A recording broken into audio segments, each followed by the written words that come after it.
Hi అండి, welcome to జక్కంపొడి recipes. ఈరోజు మన రెసిపీ వచ్చేసి పప్పు నానబెట్టే పని లేకుండా, రుబ్బే పని అంతకంటే లేకుండా అప్పటికప్పుడు 10 నిమిషాల్లో రెడీ అయిపోయి క్రిస్పీ దోశలు అనేవి ఎలా వేయాలి ఏంటి అనేది ఈ వీడియోలో చూపిస్తాను. క్రిస్పీ దోశలు 10 నిమిషాల్లోనా అని మీకు డౌట్ రావచ్చు. అవునండి, మనం రోజు పప్పు నానబెట్టి అది నాని రుబ్బి మరలా ఉదయానికి మరలా పొంగి ఇవన్నీ చాలా పెద్ద ప్రాసెస్ కదండి. ఆ ప్రాసెస్ ఏమీ లేకుండా అప్పటికప్పుడు రెడీ చేసుకునే క్రిస్పీ అలాగే స్పాంజీ దోశల్ని ఈరోజు మీకు చూపించబోతున్నాను. లాస్ట్ వరకు స్కిప్ చేయకుండా వీడియో మొత్తం చూసేయండి.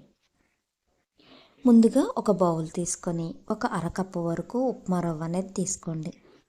దీన్ని సూజీ రవ్వ అని కూడా అంటాము. అదే కప్పుతో అరకప్పు వరకు శనగపిండి తీసుకోండి.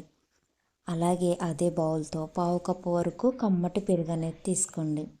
పెరుగు పుల్లటిది పనికిరాదండి, మనకి ఇలా కమ్మటి పెరుగు అయితేనే మనకి ఈ దోశలకి టేస్ట్ అనేది బాగుంటుంది. ఈ పిండి మొత్తాన్ని కూడా ఇలా స్పూన్ పెట్టి కలుపుకుంటూ కొంచెం కొంచెంగా వాటర్ అనేది యాడ్ చేసుకొని ఎక్కడ పిండి కానీ గడ్డలు కానీ లేకుండా మొత్తం కూడా ఇలా కలిసేటట్టు కలపండి. ఈ పిండి మనకి ఎక్కువసేపు నానే పని కూడా లేదండి. ఒక 10 నిమిషాలు నానితే సరిపోతుంది.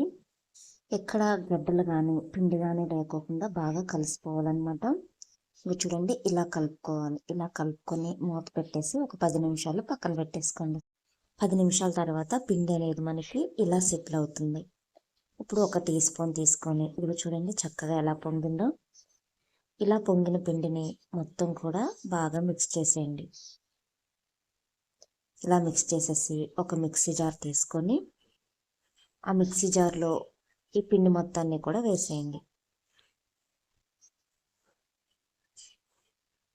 ఇలా వేసేసి తగినన్ని వాటర్ పోసుకోండి. మనం దోశ పిండి బ్యాటర్ అనేది ఎలా అయితే తిక్కుగా పట్టుకుంటామో అలా తిక్కుగా పట్టుకోవాలన్నమాట.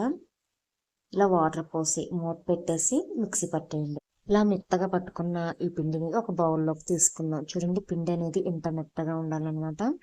అలాగే బాగా తిక్కగా అనిపిస్తే ఈ మిక్సీ జార్లో కొంచెం వాటర్ పోసుకొని ఈ పిండిలో కలిపేయండి.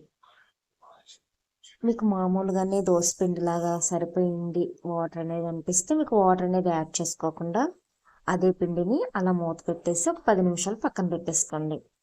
ఇందులోనే సాల్ట్ వచ్చి ఒక టీ స్పూన్ వరకు వేసుకున్నానండి నేను. మీరు రుచికి సరిపడా ఎంత పడుతుందో చూసి యాడ్ చేసుకోండి. ఇలా యాడ్ చేసి మొత్తం కూడా బాగా కలిసేటట్టు కలిపేసుకోవాలి. చూడండి, పిండి కన్సిస్టెన్సీ అనేది మనకి ఇలా ఉండాలన్నమాట. చూసారా, మనకి దోశ పిండి ఎలా అయితే ఉంటుందో సేమ్ అలా ఉంటే సరిపోతుంది. ఇప్పుడు గ్యాస్ వెలిగించుకొని ఈ దోశ ప్యాన్ అనేది బాగా హీట్ అవనివ్వండి. ఇలా హీట్ అయిన తర్వాత ఒక గరిటెడు పిండి తీసుకుని ఈ దోశ ప్యాన్ పైన ఇలా వేసేయండి. మీకు పలుచగా కావాలంటే పలుచగా అయినా వేసుకోవచ్చు, లేదా మందంగా కావాలంటే మందంగా అయినా సరే వేసుకోవచ్చు. ఇలా ఒక 2 నిమిషాలు దోశను కాలనిచ్చి అప్పుడు ఆయిల్ అనేది చుట్టూ ఇలా అప్లై చేయండి. మీరు ఆయిల్ వేసుకోకపోయినా సరే చాలా క్రిస్పీగా మెత్తగా వస్తాయి. నేనైతే ఒక టీ స్పూన్ వరకు ఆయిల్ అనేది వేసాను. ఒకవైపు ఇలా గోల్డెన్ రెడ్ బ్రౌన్ కలర్ వచ్చి ఇలా ఫ్రై అయ్యే వరకు ఫ్రై చేసుకొని రెండో వైపును కూడా చక్కగా కాలనిచ్చి తీసి ఒక బౌల్లోకి వేసుకోండి. ఇలా ఎన్ని దోశలు కావాలంటే అన్ని దోశలు మీరు వేస్తూనే ఉంటారు, తినేవాళ్ళు తింటూనే ఉంటారు. అంత రుచిగా ఉంటాయండి. చాలా క్రిస్పీగా లోపల మెత్తగా నోట్లో ఇలా వేసుకుంటే అలా కరిగిపోతాయి అన్నమాట. ఇంకొక దోశ కూడా మీకు వేసి చూపిస్తాను. ఆల్రెడీ మనకి దోశ ప్యాన్ అనేది హీట్ అయి ఉంది కదా. ఇప్పుడు ఒక గరిటె పిండి తీసుకొని దీనిపైన ఇలా స్ప్రెడ్ చేసేయండి. ఇలా స్ప్రెడ్ చేసి ఆయిల్ అనేది చుట్టూ వేయండి చాలు. ఒక టీ స్పూన్ వరకు, ఎక్కువ కూడా అప్లై చేసే పని లేదు. ఇలా వేసి ఒక వైపు ఫ్రై అయిన తర్వాత ఇలా రెండో వైపు కూడా తిప్పి చూడండి, మనకి ఎంత కలర్ఫుల్గా వచ్చిందో దోశ అనేది. చాలా కరకరలాడుతూ చాలా కలర్ఫుల్గా ఉంటాయి. మీరు కూడా ట్రై చేయండి. ఎప్పుడు దోసపిండి నానబెట్టాలంటే చాలా పెద్ద ప్రాసెస్ కదా. ఎప్పుడైనా వారంలో ఒకసారి బద్ధకంగా అనిపించినప్పుడు ఇలా సింపుల్గా ఈజీ దోశలు అనేవి వేసి పెట్టండి. మీకు టైము సేవ్ అవుతుంది. ఈజీగా దోశలు అనేవి రెడీ అయిపోతాయి. మీకు కనుక నా వీడియో నచ్చినట్లయితే లైక్ చేసి మన ఛానల్ని ఫాలో చేసేయండి. అలాగే ఫాలో చేసి పక్కనున్న బెల్ ఐకాన్ ప్రెస్ చేసి అందులో ఆల్ అనే బటన్ ఉంటుంది. ఆ బటన్ ప్రెస్ చేశారంటే నా నోటిఫికేషన్స్ అన్నీ కూడా మీరు చూడొచ్చు.